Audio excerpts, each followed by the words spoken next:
आप देख रहे हैं आपका अपना YouTube चैनल जीके क्लासेज 1972 और इस वीडियो में मैं आपके लिए लेकर आया हूं विद्या संबल योजना के तहत गेस्ट फैकल्टी का विज्ञापन। अगर आप चैनल पर नए हैं तो चैनल को सब्सक्राइब जरूर कीजिएगा।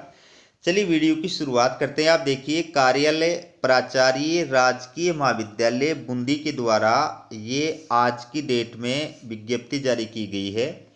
इसमें राजशेष महाविद्यालय में विद्या संबल योजना के तहत अध्यापन कार्य करवाने के लिए गेस्ट फैकल्टी शिक्षकों से आवेदन पत्र जो है वो आमंत्रित किए गए हैं और आवेदन की लास्ट डेट है 18 मार्च 2024 साय 5 बजे तक।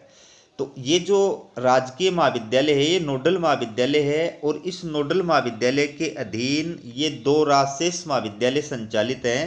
राजकीय महाविद्यालय हिंडोली, इसके अंदर हिंदी साहित्य, समाजशास्त्र, भूगोल, राजनीति विज्ञान, इतिहास और लोक प्रशासन, इन विषयों के लिए जो है आवेदन फॉर्म आमंत्रित किए गए हैं। तो आपको आवेदन फॉर्म जो है वो कहाँ जमा कराने हैं? इसी महाविद्यालय में जमा कराने हैं, राजकीय महाविद्यालय हिंडोल। ठीक है। दूसरा राजशेष महाविद्यालय राजकीय महाविद्यालय तालेडा, इसमें हिंदी साहित्य, अंग्रेजी साहित्य, संस्कृत, भूगोल, राजनीति विज्ञान, इतिहास एवं चित्रकला, इन विषयों के लिए आवेदन फॉर्म आमंत्रित किए गए हैं। तो इसमें भी आपको आवेदन फॉर्म जो है वो इसी महाविद्यालय में जमा कराने हैं, प्राचार्य राजकीय महाविद्यालय तालेडा। ठीक है। ये दोनों राजशेष महाविद्यालय हैं। तो यहाँ पर आपको आवेदन फॉर्म जमा कराने हैं, लेकिन आपकी जो एपीआई स्कोर बनेगा, मेरिट वगैरह जो बनेगी, वो वहाँ पर नोडल केंद्र जो है नोडल कॉलेज जो है राजकीय महाविद्यालय बूंदी, यहाँ पे जो है तैयार की जाएगी। ठीक है। तो आवेदन करने वाले राजशेष महाविद्यालय यथा हिंडोली व तालेडा महाविद्यालय में ही आवेदन पत्र जमा करवाएं। इसके अलावा अन्य स्थान एवं निर्धारित सीमा के पश्चात आवेदन पत्र स्वीकार नहीं किए जाएंगे। आयुक्तालय कॉलेज शिक्षा राजस्थान जयपुर के दिशा निर्देशों अनुसार इसमें भविष्य में आवश्यक संशोधन किया जा सकता है।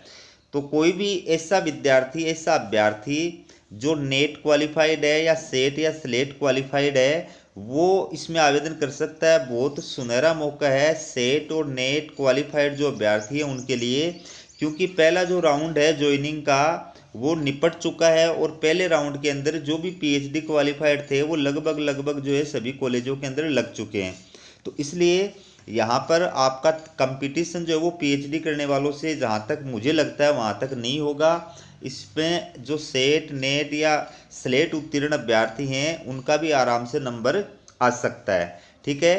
तो आपको क्या करना है? आपको इसमें ऑफलाइन आवेदन करना है।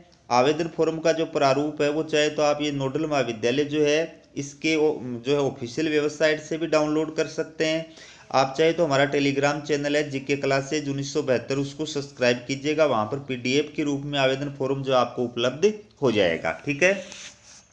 तो इसमें आवेदन करने के लिए योग्यता क्या है? जिस विषय में आप अप्लाई कर रहे हैं उस विषय में 55% मार्क्स के साथ में आपके पास में मास्टर डिग्री यानी पीजी की डिग्री होनी चाहिए। SC, ST, OBC, non creamy layer और विकलांग कैटेगरी के जो अभ्यर्थी हैं उनके 50% मार्क्स होने पर भी वो अप्लाई कर सकते हैं।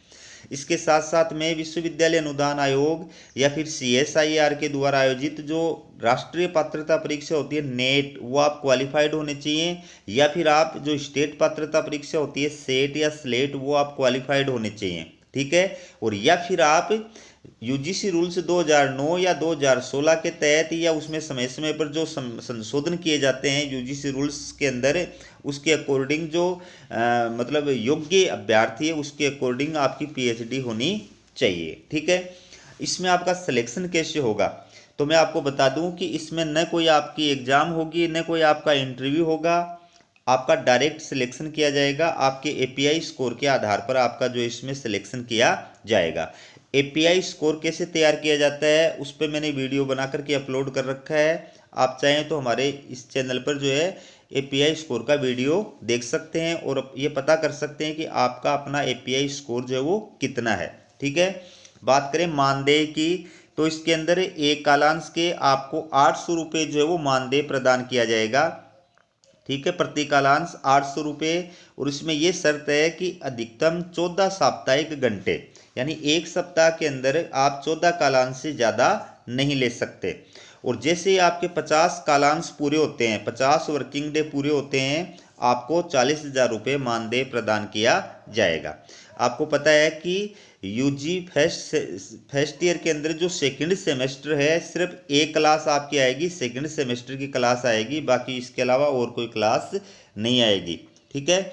अब बात करें कि इसमें आपको कब तक रखा जाएगा, तो इसमें आपको या तो द्वितीय सेमेस्टर के परीक्षा प्रारंभ होने अथवा द्वितीय सेमेस्टर के पाठ्यक्रम पूर्ण होने तक, जो भी पहले हो, लेकिन नियमित नियुक्ति होने अथवा कार्य व्यवस्थार्थ शिक्षक लगने पर गेस्ट फैकल्टी की व्यवस्था स्वतः समाप्त मानी जाएगी।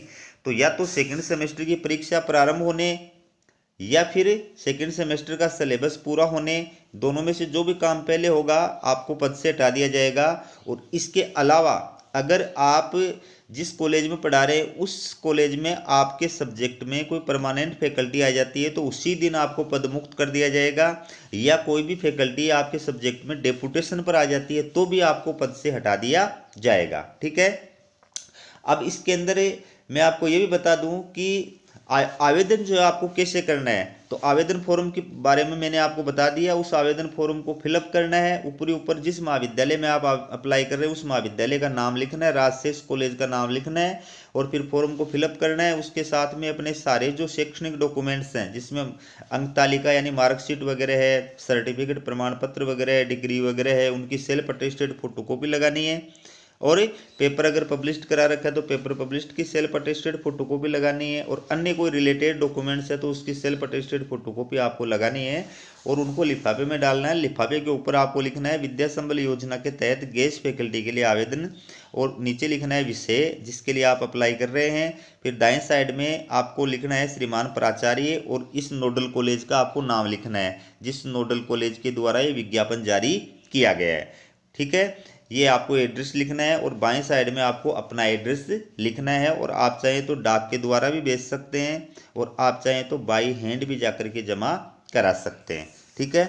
तो ये थी आपके लिए विद्या संबल योजना गेस्ट फैकल्टी वैकेंसी से जुड़ी अपडेट। इसी प्रकार की अपडेट पाने के लिए चैनल को सब्सक्राइब जरूर कीजिएगा। हमारा वीडियो देखने के लिए आप सभी का बहुत बहुत धन्यवाद।